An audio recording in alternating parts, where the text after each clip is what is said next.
তো হ্যালো বন্ধুরা, সবার প্রথমে একটি বাটির মধ্যে অর্ধেক কাপ পরিমাণে ছোলার ডাল নিয়ে নেব আর এর দ্বিগুণ পরিমাণে মুসুর ডাল নিয়ে নেব আর এর মধ্যে কিছুটা জল দিয়ে ডালগুলোকে ভালোভাবে ধুয়ে নেব।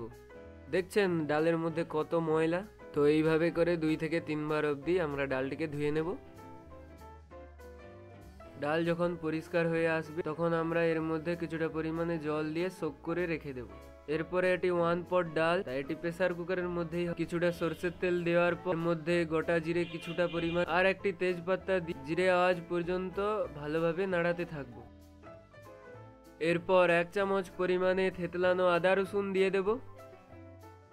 এরই সাথে বারিক করে কেটে থাকা পেঁয়াজ আর একটি টমেটো বারিক কেটে রাখা সেটিও দিয়ে দেব। দেওয়ার পর গ্যাসে খুব ভালোভাবে 2 মিনিট পর্যন্ত ভাজতে থাকব, যার ফলে এর কাঁচা গন্ধ চলে যায়। এরপর এর মধ্যে আমরা ভিজিয়ে রাখা ডালগুলো দিয়ে দেব।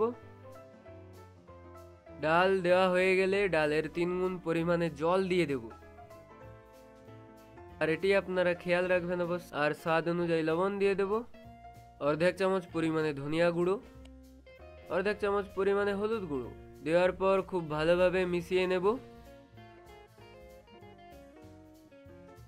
পর আমরা প্রেসার কুকারের ঢাকনা লাগিয়ে দেব। হাই ফ্লেমে একটি সিটি, এরপর লো ফ্লেমে আর একটি সিটি।